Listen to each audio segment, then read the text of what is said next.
Hi guys, welcome back to our YouTube channel. ಇವತ್ತು ಒಂದು recipe ತೋರಿಸ್ಬೇಕು ಅಂತ ಇದೀವಿ. ರೈಸ್ದು ಸೋಯಾ ಚಂಕ್ಸ್ ಪಲಾವ್.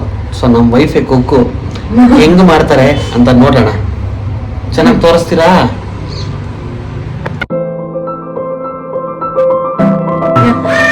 ಫಸ್ಟ್ ಕುಕ್ಕರ್ಗೆ ಸ್ವಲ್ಪ ಎಣ್ಣೆ ಹಾಕೊಂಡ್ಬಿಟ್ಟು ಇದು ಪಲಾವ್ ಇಂಗ್ರೀಡಿಯೆಂಟ್ಸ್: ಚಕ್ಕೆ, ಲವಂಗ, ಏಲಕ್ಕಿ, ಆಮೇಲೆ ಸ್ವಲ್ಪ ಸೋಂಪು, ಇಷ್ಟನ್ನ ಇದ್ರೊಳಗೆ ಹಾಕೊಬೇಕು.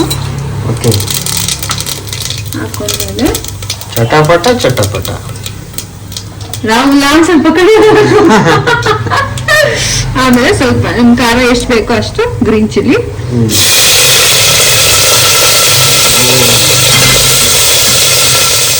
ಈಗ ಇದಕ್ಕೆ ಸ್ವಲ್ಪ ಪುದೀನ ಮತ್ತೆ ಕೊತ್ತಂಬರಿ ಸೊಪ್ಪು.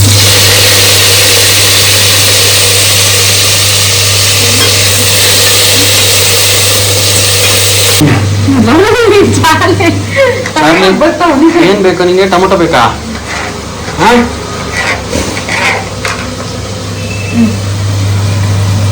ಈಗ ಇದಕ್ಕೆ 2 ಟೊಮೆಟೊ ಚಾಪ್ ಮಾಡ್ಕೊಂಡಿದ್ದೀನಿ. ಗ್ರೈಂಡ್ ಮಾಡ್ಕೊಳ್ಳೋದ್ರಿಂದ ಮೀಡಿಯಂ ಸೈಜ್ ಕಟ್ ಮಾಡ್ಕೊಂಡಿದ್ದೀನಿ. ಸ್ವಲ್ಪ ಸ್ಮ್ಯಾಶ್ ಆಗುತ್ತೆ. ಸ್ವಲ್ಪ ಕುಕ್ ಆಗ್ಬೇಕು. ನೀವೇನಾದ್ರೂ ಜಿಂಜರ್ ಗಾರ್ಲಿಕ್ ಪೇಸ್ಟ್ ಇಲ್ಲ ಅಂತಂದ್ರೆ ಇದಕ್ಕೇನೆ ಶುಂಠಿ ಮತ್ತೆ ಬೆಳ್ಳುಳ್ಳಿನ ಹಾಕೋಬಹುದು. ಈಗ ನನ್ನ ಹತ್ರ ಜಿಂಜರ್ ಗಾರ್ಲಿಕ್ ಪೇಸ್ಟ್ ಇರೋದ್ರಿಂದ ನಾನು ಇದಕ್ಕೆ ಹಾಕಿಲ್ಲ.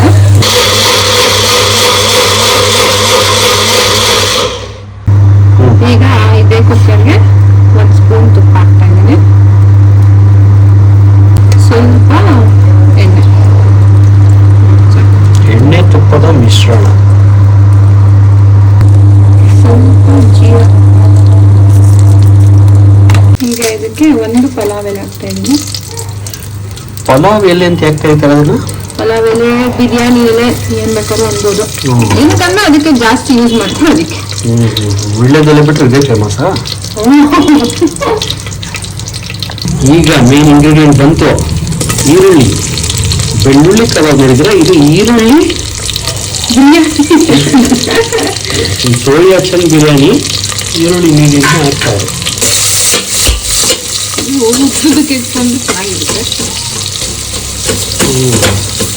ಎಷ್ಟು ಈರುಳ್ಳಿ ಹಾಕಿದ್ದೀರಾ? ಒಂದು ದಪ್ಪದು, ಚಿಕ್ಕದಾದ್ರೆ 2 ಈರುಳ್ಳಿ. ಎಷ್ಟು ಜನಕ್ಕೆ ಮಾಡ್ತಾರೆ ರೈಸ್? ನೀವು ಹೆಂಗ್ ಹಾಕೋತೀರಾ? 2 to 4 ಮೆಂಬರ್ಸ್ ತಿನ್ಬೋದು.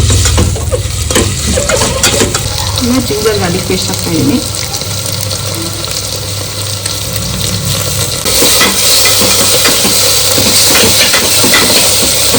ಇದು ಆಪ್ಷನಲ್, ಬಿಕಾಸ್ ನೀವು ರುಬ್ಬಕ್ಕೆ ಆಲ್ರೆಡಿ ಪುದೀನ ಹಾಕೊಂಡಿದ್ದೀರಾ. ಇದಕ್ಕೆ ಬೇಕಿದ್ರೆ ಹಾಕೋಬಹುದು, ಇಲ್ಲ ಅಂದ್ರೆ ಸ್ಕಿಪ್ ಮಾಡ್ಬೋದು. ಅಂಡ್ ಇದಕ್ಕೆ ಬಟಾಣಿ ಹಾಕಿದ್ರೆ ತುಂಬಾ ಚೆನ್ನಾಗಿರುತ್ತೆ. ಹಸಿ ಬಟಾಣಿ ನನ್ನ ಹತ್ರ ಇಲ್ಲ, ನಾನು ಹಾಕಿಲ್ಲ.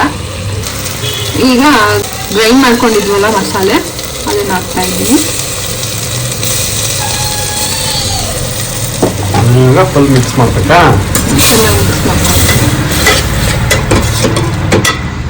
ಸೊ ಸೋಯಾ ಚಂಕ್ ಪಲಾವ್ದು ಮಿಕ್ಸ್ ಇದೆ ಆಲ್ಮೋಸ್ಟ್ ಅಲ್ವಾ? ಸೋಯಾ ಹಾಕಬೇಕು. ಸೋಯಾನ 2 ತರ ಹಾಕ್ಬೋದು. ಒಂದು ಪ್ಲೇನ್ ಆಗಿ ಕೂಡ ನೀವು ಬಿಸಿನೀರಲ್ಲಿ ನೆನೆಸ್ಬಿಟ್ಟು ಹಾಕ್ಬೋದು. ಇನ್ನೊಂದು ಸ್ವಲ್ಪ chilli powder, curd, ginger garlic paste ಹಾಕಿ ಮ್ಯಾರಿನೇಟ್ ಮಾಡಿ ಒಂದು 1/2 hour ಬಿಟ್ಬಿಟ್ಟು ಆಮೇಲೆ ಹಾಕ್ಬೋದು.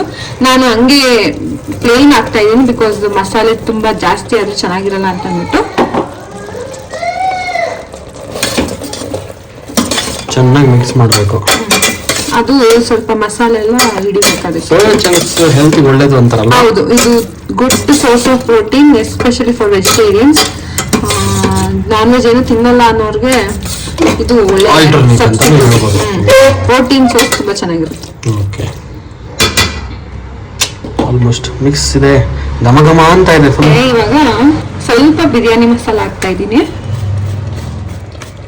ಒಂದು ಸ್ವಲ್ಪ ವೆಜ್ ಬಿರಿಯಾನಿ ಮಸಾಲ, ಒಂದು ಸ್ವಲ್ಪ garam masala. ಅದರಲ್ಲೇನು veg non veg ಏನು ಡಿಫ್ರೆನ್ಸ್ ಇರಲ್ಲ. ಮಸಾಲ ಚಿಕನ್ ಹಾಕಲ್ಲ ಯಾರು. ನಾನ್ ವೆಜ್ ಸ್ವಲ್ಪ ಸ್ಟ್ರಾಂಗ್ ಇರುತ್ತೆ ಅಷ್ಟೇ. ಇದು ಕೂಡ ಆಪ್ಷನಲ್, ಯಾಕಂದ್ರೆ ಮಸಾಲೆ ಎಲ್ಲ ರುಬ್ಕೊಂಡಿರೋದ್ರಲ್ಲೇ ಎಲ್ಲ ಇದೆ. ಇದು ಬೇಕಿದ್ರೆ ಹಾಕೋಬಹುದು, ಇಲ್ಲ ಅಂದ್ರೆ ಆಪ್ಷನ್. ಎಲ್ಲ ನ್ಯಾಚುರಲ್ ಐಟಮ್ಸ್ ಬೇಕು ಅನ್ನೋರು ಅದೇ ಚಕ್ಕೆ ಲವಂಗ ಎಲ್ಲ ಹಾಕಿರ್ತೀವಲ್ಲ. ಯಾಕೆ ಇಷ್ಟೆಲ್ಲ ಪ್ರಶ್ನೆ ಕೇಳ್ತಿದ್ದೀನಿ ನಾನು ಅಂದ್ರೆ ಪ್ಯೂರ್ ವೆಜಿಟೇರಿಯನ್ ನಾವು, ಅದಕ್ಕೆ ಆಲ್ಟರ್ನೇಟ್ ಹುಡುಕ್ತಾ ಇರ್ತೀವಿ. ಸ್ವಲ್ಪ ಚೆನ್ನಾಗಿ ಕುಕ್ ಆಗಲಿ. ಅರೋಮಾ ಬಿಲ್ಡ್ ಆಗಿದೆ, ಅರೋಮಾ. ಈಗ ಇದಕ್ಕೆ 1 ಸ್ಪೂನ್ ಕರ್ಡ್ ಹಾಕ್ತಾ ಇದೀನಿ. ಕರ್ಡ್ ಯಾಕೆ? ಮೊಸರು ಟೇಸ್ಟ್ ಚೆನ್ನಾಗಿರುತ್ತೆ, ಟೇಸ್ಟ್ ಇಂಪ್ರೂವ್ ಆಗುತ್ತೆ. ಆಮೇಲೆ ರುಚಿಗೆ ತಕ್ಕಷ್ಟು ಉಪ್ಪು.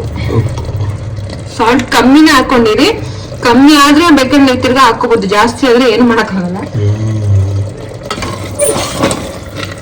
ಚೆನ್ನಾಗಿ ಮಿಕ್ಸ್ ಮಾಡ್ಕೊಬೇಕು.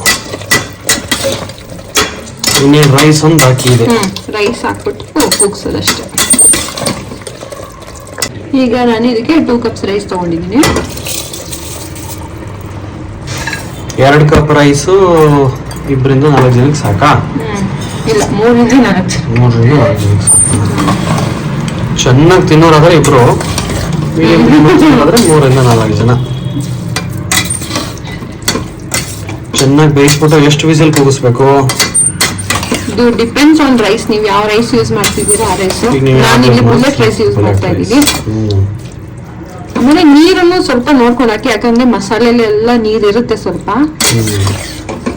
ಉದುರುದ್ರ ಆಗ್ಬೇಕು ಅಂದ್ರೆ ಸ್ವಲ್ಪ ಕಮ್ಮಿ ನೀರು ಹಾಕೊಂಡ್ರೆ ಚೆನ್ನಾಗಿರುತ್ತೆ. ಬಾತೆಲ್ಲ ಉದ್ರುದ್ರ ಇದ್ರೆ ಚಂದ.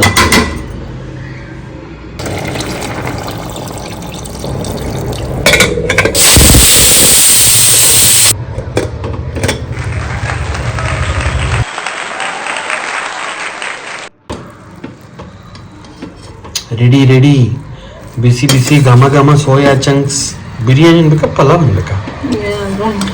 Soya chunks pulao ready.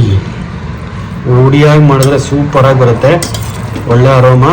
ಈ ಒಂದು ರೆಸಿಪಿನ ನೀವು ಕೂಡ ಟ್ರೈ ಮಾಡಿ, ಮನೇಲಿ ಮಾಡಿ. ಇಷ್ಟ ಆದರೆ ಕಮೆಂಟ್ಸಲ್ಲಿ ತಿಳಿಸಿ, ನಮ್ಮ ಚಾನಲ್ನ ಸಬ್ಸ್ಕ್ರೈಬ್ ಮಾಡಿ.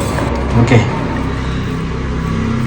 ಪ್ಲೇಟಿಗೆ ಸರ್ವ್ ಮಾಡ್ಕೊಂಡು ತಿಂತಾ ಇದ್ರೆ ವೀಕೆಂಡಲ್ಲಿ ಆಹಾ ಮಜಾನೋ ಮಜಾ. ಸಿ.ಕೈ ಚಂದ್ರ ಅವ್ರ ಥರ ಹೇಳ್ಬೇಕು ಅಂದರೆ ಸೂಪರ್. ಮೊಸರು ಬಜ್ಜಿನೂ ಕೂಡ ಇದೆ. ಮೊಸರು ಬಜ್ಜಿ ಹತ್ಕೊಂಡು ಸೋಯಾ ಚಂಕ್ಸ್ ಹತ್ಕೊಂಡು ಬಿಸಿ ಬಿಸಿ ಇದೆ. ಚೆನ್ನಾಗಿದೆ, ಸಕ್ಕತ್ತಾಗಿದೆ. ಆಚೆ ಎಲ್ಲ ಹೋಗಿ ಅನ್ಹೆಲ್ದಿ ತಿನ್ನೋದಕ್ಕಿಂತ ಮನೇಲಿ ಈ ಥರ ಮಾಡ್ಕೊಂಡು ತಿನ್ಬಿಟ್ರೆ ಸೂಪರ್ ಆಗಿರುತ್ತೆ. ಸೊ ಈ ರೆಸಿಪಿ ನಿಮ್ಗೆ ಇಷ್ಟ ಆಗಿದ್ರೆ ಲೈಕ್ ಮಾಡಿ, ಶೇರ್ ಮಾಡಿ, ಕಮೆಂಟ್ ಮಾಡಿ, ಹಾಗೆ ನಮ್ಮ ಚಾನೆಲ್ ನ ಸಬ್ಸ್ಕ್ರೈಬ್ ಮಾಡೋದನ್ನ ಮರಿಬೇಡಿ.